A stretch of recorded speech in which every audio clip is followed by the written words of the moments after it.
We just sat down under the power line. There's a road that kind of goes right behind that property where those coyotes were on.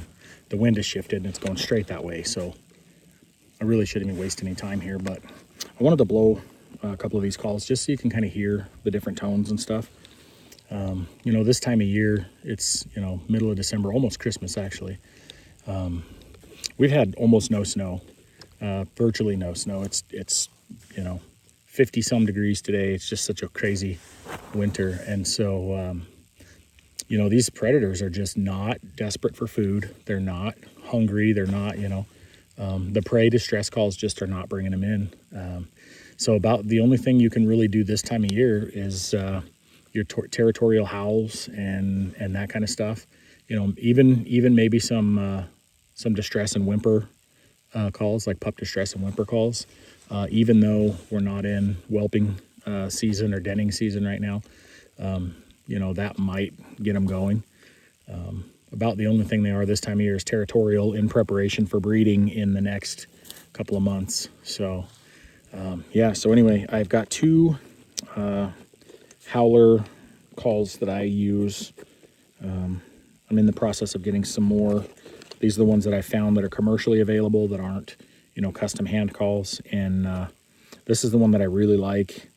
And to be frank with you, I don't even know the manufacturer of this one. I've had it so long. If somebody recognizes that one, it's kind of a plastic molded body. It's got this rubberized, flexible sound cone, a really tight reed, as opposed to that one. You can see the reeds are different. This one's quite a bit higher, more of an aggressive cut, and much shorter, tighter, or you know, smaller reed. This one's bigger. So you get more deeper tones and more rasp out of this one. But this one is the Fox Pro. I'm going to blow that one first, and then I'm going to blow this one. So we'll just do like a bark howl. So.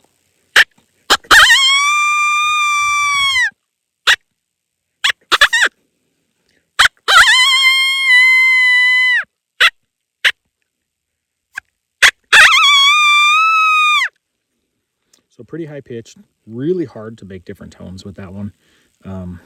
It's just unforgiving. You know, if you make a mistake, it pretty much just squelches and it doesn't really carry like a raspy coyote bark. And here's the other one. And this is the one that I like more.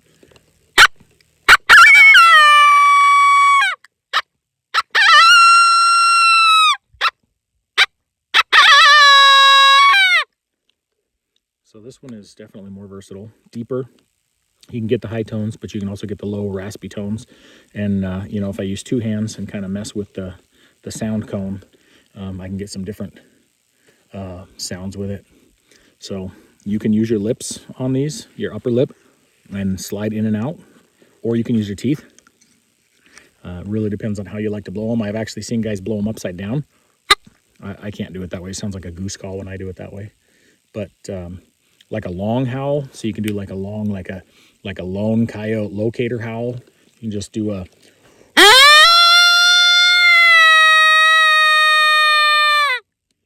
right, as opposed to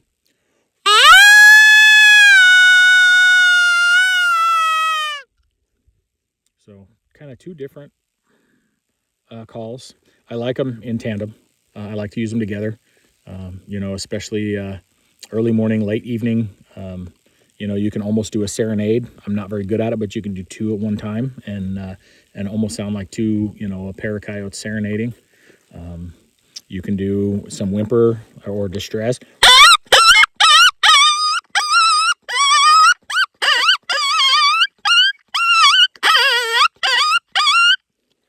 So really a good, this one makes a really good distress. This one, again, you don't get that kind of deeper guttural sound that you get with this one. So,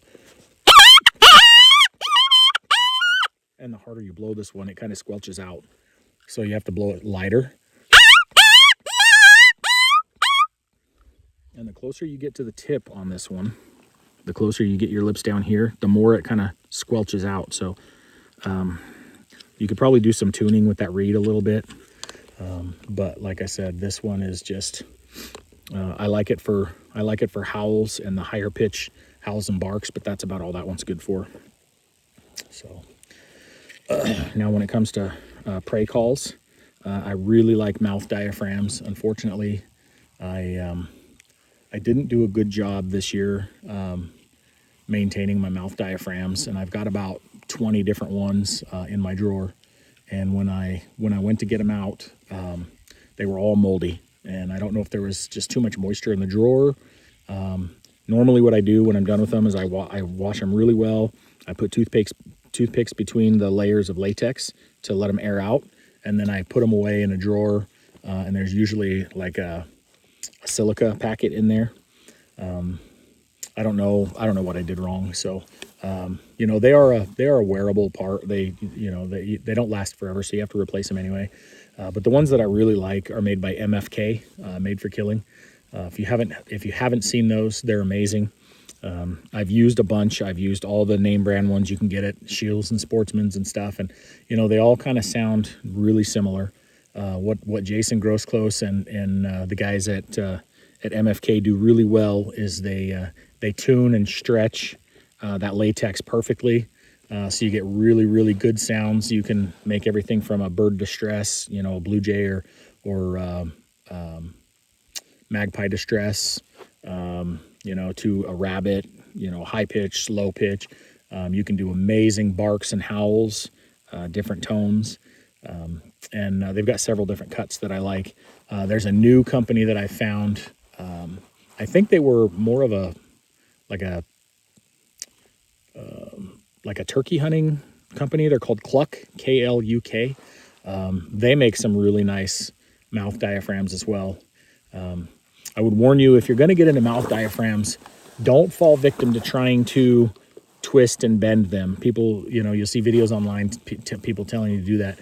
You can cut and trim, and I wish I had one on me, I just didn't bring any. You can cut and trim the tape, the part that fits in the palate of your mouth. You can cut and trim that to make it fit, and you want to do that, to make sure it fits your mouth. They're kind of a one size fits all, and then you've got to shape them. But what you don't want to do is you don't want to bend them to make them fit, because what that does is that changes the tension on the latex, and that of course changes the tones that you can make. And if you overstretch them, they can tear, or they can just wear out faster.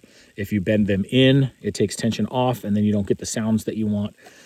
So don't do that. But if you can blow a turkey call, if you can blow a mouth diaphragm to bugle an elk, you can definitely blow a mouth diaphragm to call coyotes. And they are so much more natural sounding than anything that you can buy open reed, closed reed, or bite to blow calls.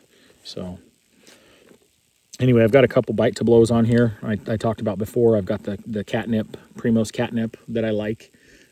This one is designed to target cats, but it works great for coyotes. And then I've got the Fox Pro version of that. And basically what they are is they're still a reed call. They've got a reed inside, down in the middle there. And then you basically bite and put tension on that reed. And that tension gives you higher, lower pitches and different things like that. Again, this catnip sounds great. You can make a lot of different calls. The problem with this Fox Pro one that I found is it's, again, very limiting. Your saliva or moisture from your breath builds up in there and starts sticking, and then you have to turn around backwards and blow that out. I'm not sure if it's a design flaw or if I'm using it wrong. So if somebody's got a lot of experience with one of these, maybe I'm doing something wrong. I'm willing to try it. But let me blow a couple of these for you, and just go through some basic. Sorry, I don't anticipate something's going to come in, but you never know. Let me go just a basic crying sequence of like a distressed rabbit, and just so you can kind of hear what that sounds like. So when you're doing a distressed rabbit, there's a lot of different tones you can make. You can make low to high, high to low. Like this particular call, which is also this is the Primo Speak the Language. I think it's a Randy Anderson design or something, if I remember right. This one tends to sound like a fawn distress call, but you can really make them sound like a baby crying, kind of that wah, wah. But things to remember when you're calling with a rabbit distress is rabbits and small prey in general have small lungs. So they're not going to do long wah, not going to do long, extended calls because they don't have the lung capacity for it. They do short bursts really fast. So it would sound something like.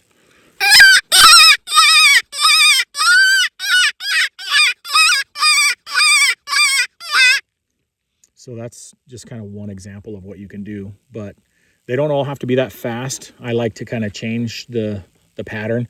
When you're doing calls like this, guys can just blow one,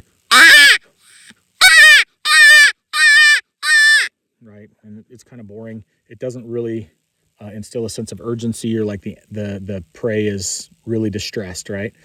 So what I like to do is kind of use my diaphragm to kind of shudder my diaphragm a little bit and give it that I don't know how else to describe it, but if you listen,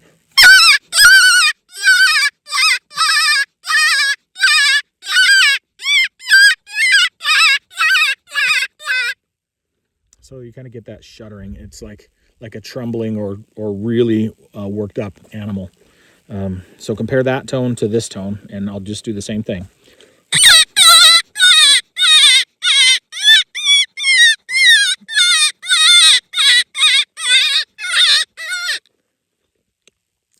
First thing with this one is you don't get a lot of the shudder, even though I'm doing the same thing I'm doing with this one. It just doesn't come through in this call.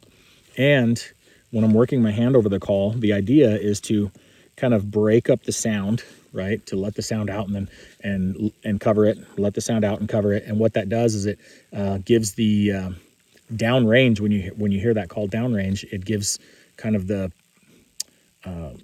sensation that animal is being either throttled or moving and moving around. And it's really hard to get that with this call. And, I can cover the entire thing. Short of putting my hand like this flat and doing it, it's about the only way I can get it to really make that sound. Where this one, you see how I can get that almost like a goose call.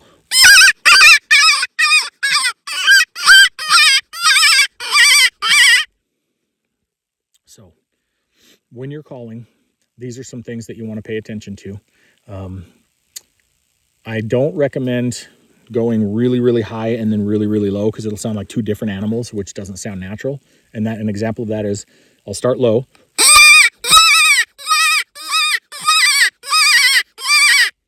Okay, so that's more like a jack, right? And then a cottontail is going to be a lot higher.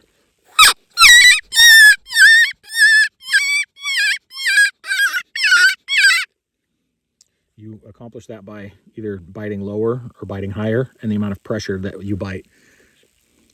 But if you're using one call, stick with that call for a while. If you're going to change that call, if you're going to change that sound, I got a spider hanging in my eye. If you're going to change that call, let things calm down for 5-10 minutes. Stop calling, let things calm down, and then switch calls. You can watch coyotes as they're coming in. If you switch sounds midway through when they're coming in, a lot of times it'll confuse them and they'll know that something's not right and they'll turn around and they'll run away. That doesn't happen all the time, but anything that you can do to kind of mitigate that and coax them in closer, the better. And so that's kind of what I've found. Now this Randy Anderson, this is the Speak the Language Primos call. This one has a couple of options on it. You can actually change, let me see if I can show you here. You can actually change the tone by moving this O-ring. You'll see there's notches there.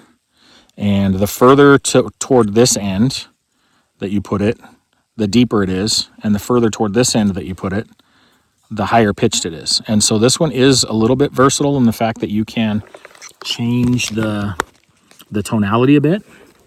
So I can just roll that O-ring back here. I put this piece back on, and now I've got a higher pitch. Roll the O-ring back toward the base a little more. Now I've got a lower pitch, and that's nice. I tend to keep it about where it is. It kind of sounds like a mature jackrabbit or a fawn. And let's go to sleep.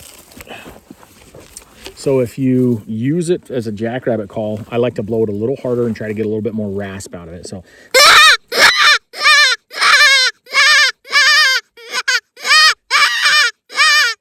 if you blow this one too hard, it'll just kind of squelch out. Here, I'll squeeze. So you can definitely blow these diaphragm call or these reed calls too hard, and they just squelch out, and then that again is kind of a giveaway to the animal that something's wrong. So you blow these from light and make it sound like a fawn.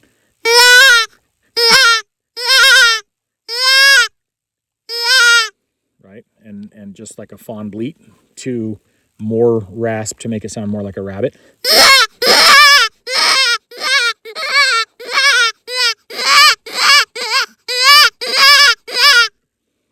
So this one's actually pretty popular with the coyotes. The problem is you have to blow it really hard and really loud. And, you know, when you're in a small area or when you first come into an area, you don't know if there's coyotes in that close vicinity. And if you immediately start blowing a really loud call like this, you can blow stuff out because it just scares them and it blows them out. So this is going to be one that you're going to want when you're covering a big area, when there's wind and you need the noise and the sound. These guys you can blow lighter or louder. And so you've got a lot of versatility with these guys. So anyway, you know, we'll talk about these a little bit more. I actually have a series coming up where I compare lots of different manufacturers, lots of different styles. I'm actually going to be scoring all of the calls in the series. It's just going to be a call comparison series. And the goal of the series is strictly to give you as much information as you can. You only have limited amount of space on your lanyard. You can only take a limited amount of stuff in the field. And I want to make sure you have all the information so you can make an informed decision and take the right gear for you. And so we're going to be scoring these things based on, you know, build and design quality, fit, form, and function, authentic noise and sound, you know, usability, how user-friendly they are, repeatability. You know, again, this one is one that it's really hard to repeat your sounds.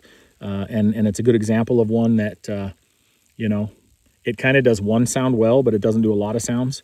This one does a lot of sounds well. You know, so if I only had one place on my lanyard, which one would I choose and why? Well, that depends on what you're doing and how you intend to use it. And so the entire idea of this upcoming series is to compare as many calls as I can: open reed, close reed, bite to blow, and we might do some mouth diaphragms. I don't know yet.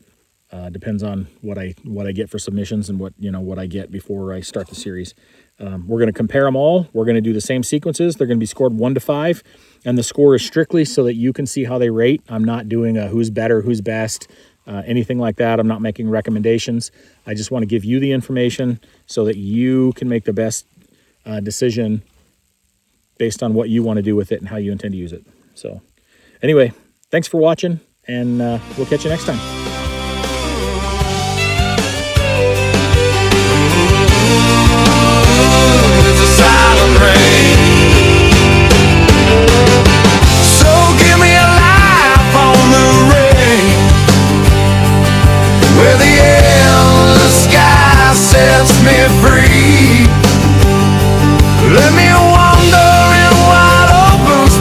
Where the song of the wind sings to me, let me rest where the song dogs sing, and my spirit can finally be free.